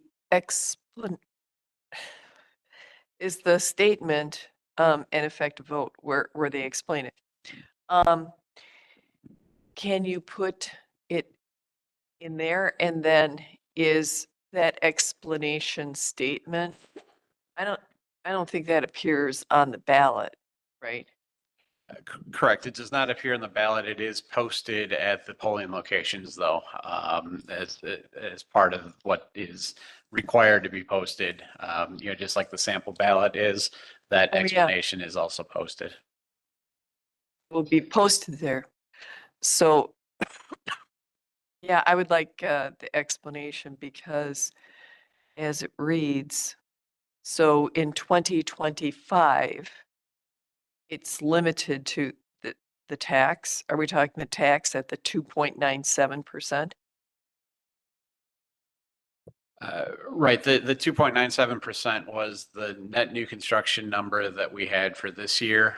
DOR's guidance is that where we do it early, a spring referendum where we don't have that net new construction number yet for the next fiscal year, that you just use the previous years as your best guess as to what that is. So the 2.97 reflects the net new construction number for this year, and then the numbers that are there are 2024. The net new construction 2023. for 20. See, this always gets confusing. So the net new construction numbers are the net new construction that was added in 2022 that first started, hit the assessment rolls January 1st, 2023. That number, the net new construction number, we get typically in August, is when the state sends that out. And then we use that number to set what our levy for the 2024 fiscal year, the 2023 levy. That's we use that to do that. What DOR says is because we don't know what that number is, and that's really what you're limited to, that you just use the same one for last year as if it's going to be the same for next year. So it's an assumption. Right. So the 2.97 is just the assumption that it's going to be the same as it was last year. The rest of the numbers within there, though, are the existing levy multiplied out by that number. So that number, if it ends up being 2.8 or 3.1 or whatever, that will dictate what our actual levy is. But what the DOR is really looking at, and when they do the levy limit, there's a whole worksheet that Matthew has to do, unfortunately, there's a line that basically says, referendum amounts. And the amount that you put there is the actual amount that you're looking for, the one, in this case, the 1,499,468. That's what gets put into that particular sheet. And so it kind of balances it out, but that's under DOR's guidance, the best way of kind of indicating what it could be where we don't know the numbers yet. Is that the 8.941%? Correct. That would be that is the increase of the levy based on the previous year, and what percentage of an increase that is. So that is, in a sense, the actual number, in the sense that we're using the previous levy and the 1.4 that we're going to add for the new staff.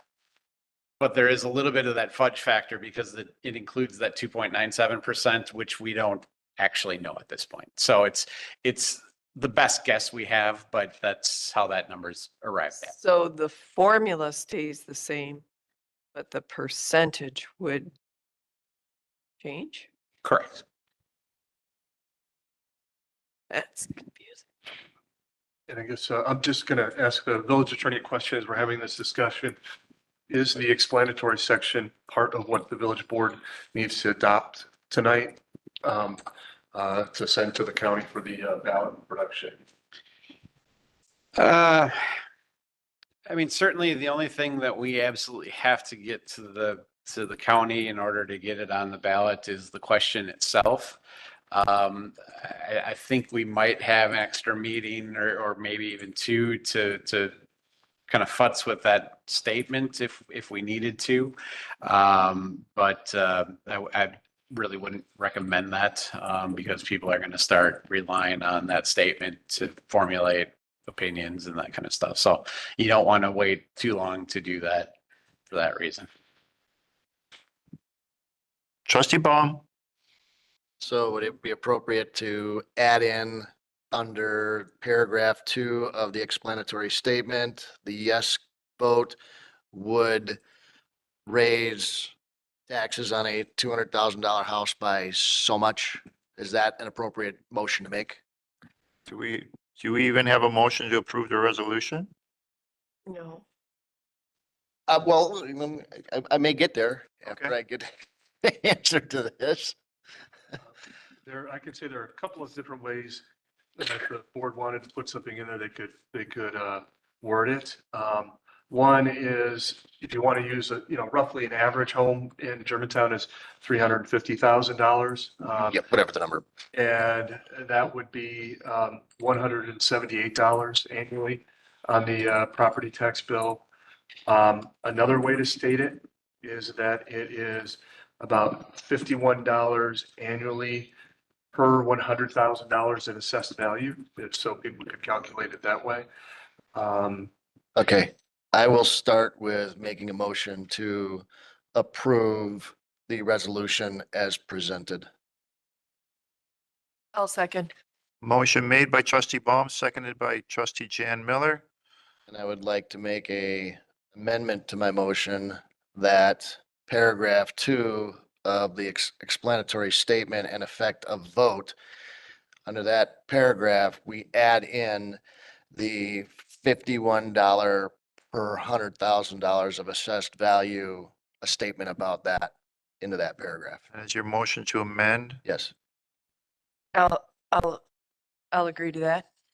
I'll second. it? Yes, I'll Motion second. made and seconded by the same. By the same. Discussion on the motion to amend.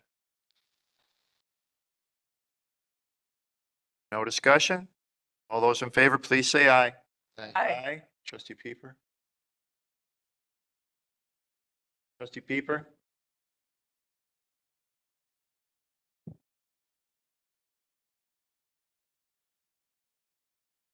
Trustee Pieper? No vote. All right, further discuss, back to the motion as amended, further discussion. Trustee Jan Miller? Can you guys hear me? Oh, 6-1. Hello? trustee Pieper, how do you Yes. vote on the motion to amend? Were you part of the discussion? I said aye like 4 or 5 times. I don't know what's going on with WebEx. Trustee Pieper is an aye to the motion to amend. Back to the motion as amended, further discussion. No further discussion? All those in favor, please say aye. Aye. Aye. Say aye. I don't know if you can hear me. Aye. Okay, trustee Pieper is aye. Motion passes. Next item under new business is item E, Division Road Reconstruction Strategy. Director of Public Works to give us some more information background on this new business item. Good night, gentlemen. So last month, we brought the 5-year road program for your approval.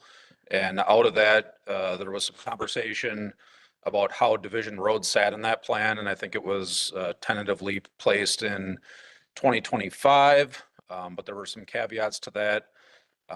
So we said that we would take another look at the issue, come up with some estimates, and we did that and brought the matter to the Public Works and Highway Committee last week and now back before you. So there's a couple things I want to point out. In the packet is a preliminary construction estimate that was done probably a couple years ago when you were actively applying for the STP Urban Grant. And that construction estimate is for basically what you would consider to be a full reconstruction and a full urbanization of Division Road. So that price tag comes in this estimate at just over $5 million, $5.3 million. And then you would be looking at the high-end estimate for design costs of approximately 10% of that, or about $500,000. A couple other things to consider when we're talking about reconstruction of Division Road are the status of the utilities. And we do know that in the coming years, there's going to be some potential work for the Old Farm lift station and the force main that comes out of it going south on Division Road and then heading east on Donjas Bay Road. So whatever we do in terms of reconstructing Division Road, we need to make sure that we factor in a plan to properly deal with that work, which could be a year or two, or it could be further down the road. We don't really know yet. It all just depends on how capacity builds in the system over time. And when we meet certain thresholds, then we're supposed to be looking at the Old Farm Lift Station. The water utility is approximately 30 years old, out of an expected 75 or 100-year service life. So it's anywhere from a third to half of the way through its useful life.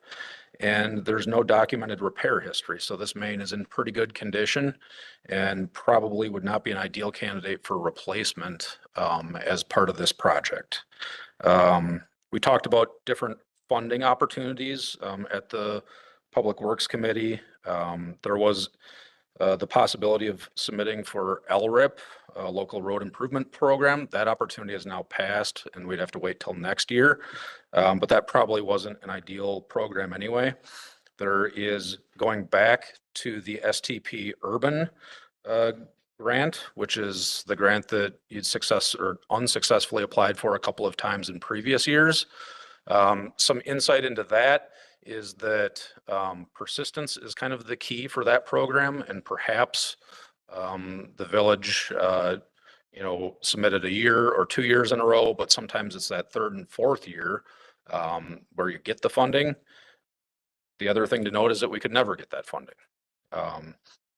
And then we talked about the possibilities of potentially using some of the funding from ARPA to do some community engagement and some preliminary study and design work.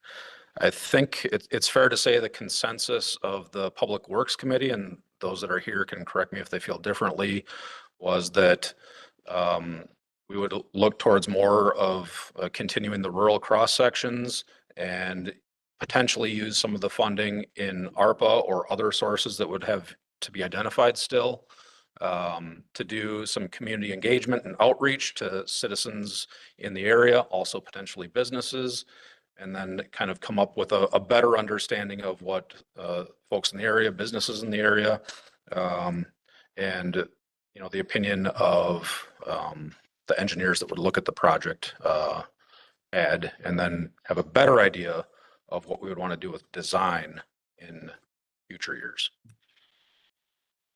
Be happy to answer any questions or have some discussion about that. Trustee Kaminsky.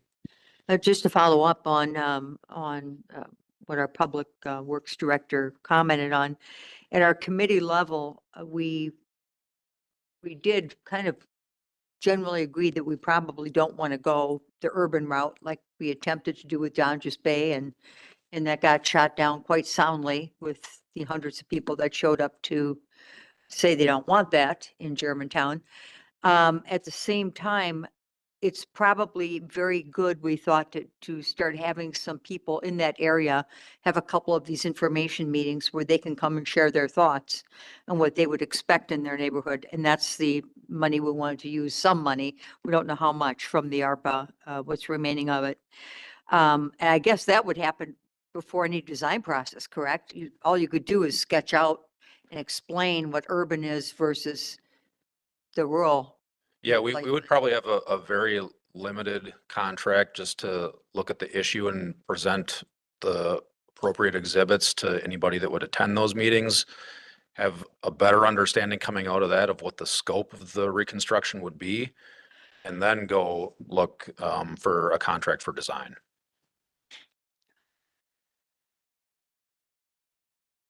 Trustee Baum. This $5.3 million, number is for the urban. Do we have a number for the rural? Well, on the lower end, I think we're somewhere around half of that if we're just essentially replacing what's there with some minor improvements to, lengthening out turning lanes and that sort of thing. Okay, so we've dropped down to 2.7 million. And there's a placeholder in here of 25% for miscellaneous items. Wow.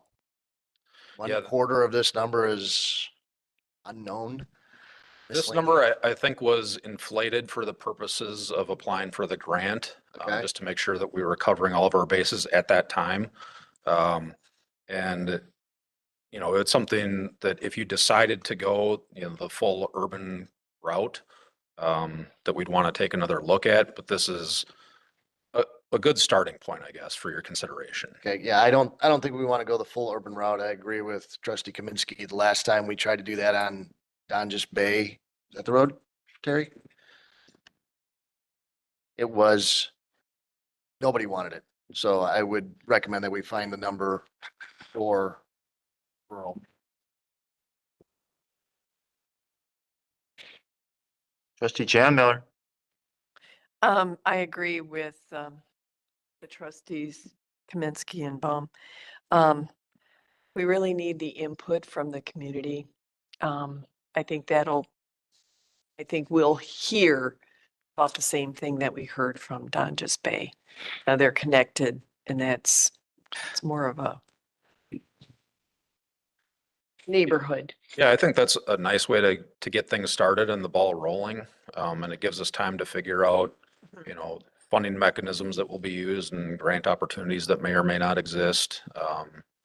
But yeah, we do want to get some feedback, and I think that will help in the decision-making process. Yeah, we had, Rafe do a couple of the community outreach, right? And I think those are pretty successful. But I think the weather has to be better. Yes. I don't know when you would start. We'll have it tomorrow. Be 1 degree tomorrow. Yeah. I agree with the community meetings. I think we should have input into what other people would like to see on that road and what they would like it to be for the long term. Anytime you're reconstructing a road, to any degree, you want it to last for 20 years, of course, or more. I don't think we'll have the same result that we had with Donjas Bay, because in Donjas Bay's condition, or in their circumstance, there were a lot of property owners that touched that road. And in this condition on Division, there is not. There's a few landowners, mostly being wetland. Nursery would be the largest stretch. Others, areas that touch Division are our properties, our easement properties. Very few yards reach out to Division Road. In the case of Donjas Bay, you had many property owners, especially on the west side, that did not want their front yards cut into. Those are the people you heard from. Those are the ones that wanted to stay. Those are the ones that brought their friends out to say the same thing, because they did not want their yards shortened. And these are the ones that have the long 8 acres that go to the back as well. So those are the property owners you heard when we talked about Donjas Bay and keeping it rural. We don't have that circumstance in this. There's very few yards, and most of them are as you go towards Wendy Lane and before you make the curve that heads to County Line Road. There are 6, maybe 8 front yards that touch Division Road. But as you go further north, it opens up to more paths and more of lands that we cut on a regular basis, especially between Juniper and Revere. A lot of that's just our access. So as I've stated before, I think this road is important. It's one of our few of 3 access north to south in our village. The amount of traffic that I've seen increase there within the last just 10 years has probably twofold, and will be more so as other neighborhoods are flushed out, especially the one behind me. And as we start to look at other development that happens along Mequon Road, that will be used as a main way to get from one end of the village to the other, north to south, along with Wasaki, Pilgrim, and the next one after that would be Division, and then another one would be possibly Maple. Those are your 4 main accesses, north and south, Appleton Avenue as well. But it's heavily traveled, and when we're looking at this road, I think it needs a little bit more than just urban revitalization. But I am one vote of many, and I'm still interested to hear what the residents in the area would like to see and what their envision is. We don't have no action on this item, right? This is just discussion. Discussion. Okay. Yeah, I think the big thing is get the residents' Yeah. input. Absolutely. And if they want the full urban intersection, Well, let us know. yeah. Every road that touches Division is curb and gutter, except for Lilac.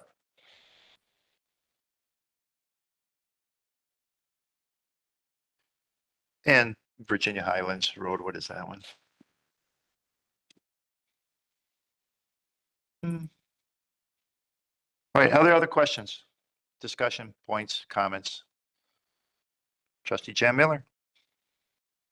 Just that we need paths going up and down Division to connect with Donjas Bay and then to connect south to that Is there a hand raised? urban trail. That would be the Full. Well, you can make smaller road, I mean, a smaller road, but you just have to have the wide bike path. That's what I'm referring to.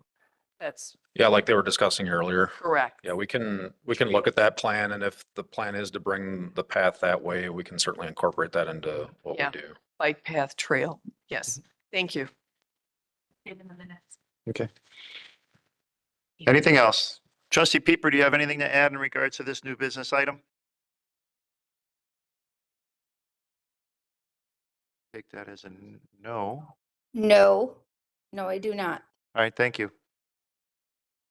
If there's nothing else, we can go on to the next item under new business, which is item F, G, H, and I, which are all closed session items, starting with item F, acquisition of Gross Neck property located at North 116, West 15843 Main Street.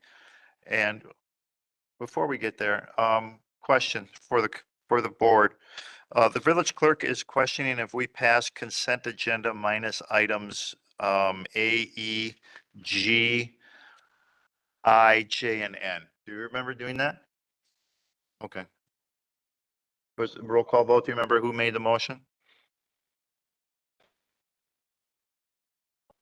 I apologize. I thought the motion was to remove those items for discussion, but not the actual motion to approve the other ones. I thought we had made them. Yeah, actually, and I have trustee Baum as the motion maker. I did not get the second, however. Does anybody remember who did that? All right. Motion by trustee Baum, second by trustee Jan Miller. All right, thank you. All right, now we can go to the closed sessions, which are starting with item F, acquisition of Gross Neck property located at North 116, West 15843 Main Street, and West 157, North 11593 Fond du Lac Avenue. The village board may enter into closed session per Wisconsin statutes 19.85 subsection 1, subparagraph E, for the purpose of deliberating or negotiating when competitive or bargaining reasons require a closed session, and then re-enter into open session to take such action as it deems appropriate. New business item G is to go into closed session for strategy concerning acquisition of properties in the village's village center district, approximately Mequon Road and Pilgrim Road. The village board may enter into closed session per Wisconsin statutes 19.85 subsection 1 subparagraph E for the purpose of deliberating or negotiating when competitive or bargaining reasons require a closed session, and then may reconvene into open session to take such action as it deems appropriate. New business item H, closed session 4, Green Bay Packaging Development Agreement for the development of property located generally along I-41 between Holy Hill and Rockfield Road. The village board may enter into closed session per Wisconsin State Statutes 19.85 subsection 1, subparagraph E for the purpose of deliberating or negotiating when competitive or bargaining reasons require a closed session, and then may reconvene in the open session to take such action as it deems appropriate. And new business item I, which is for truck company development agreement for the development of the property located at North 128 West 21795 Holy Hill Road. The village board may enter into closed session per Wisconsin State Statutes 19.85 subsection 1 subparagraph E for the purpose of deliberating or negotiating when competitive or bargaining reasons require a closed session, and then may reconvene into open session to take such action as it deems appropriate. For each of those closed session items, personnel that need to be involved would be The village attorney, the public works director, the village engineer, and the community development director. all right. And the administrator. And the administrator. Oh, almost. All right, motion to go into closed session, please. I'll second. Motion made and seconded. Is there any discussion on that motion? How are you guys gonna call me? Just state we'll close down WebEx and I will call trustee Peeper on the conference phone. All right, and if we do choose to go back into open session, it will not be televised. Okay, and can I just make the point of saying that because I am home with my children and could not find a babysitter tonight, that I am not sitting here in closed session allowing me to listen other than me and my kids that I'm trying to get in bed. Okay. Point heard and made. Thank you. Any further discussion? Roll call vote, please. Trustee Baum, trustee Nyrider, trustee Jan Miller, Aye. trustee Kaminsky, trustee Rick Miller, and then trustee Peeper, Aye. village president Walter. Motion passes. We'll go into closed session. Before we do so, our next village board meeting will be on Monday, February 5th, here at the Village Hall Boardroom. Thank you all for coming tonight. Thank you all for watching, and have a good night. Please turn off your microphones, and we'll go into closed session as soon as the AV department wraps up. As we take a break.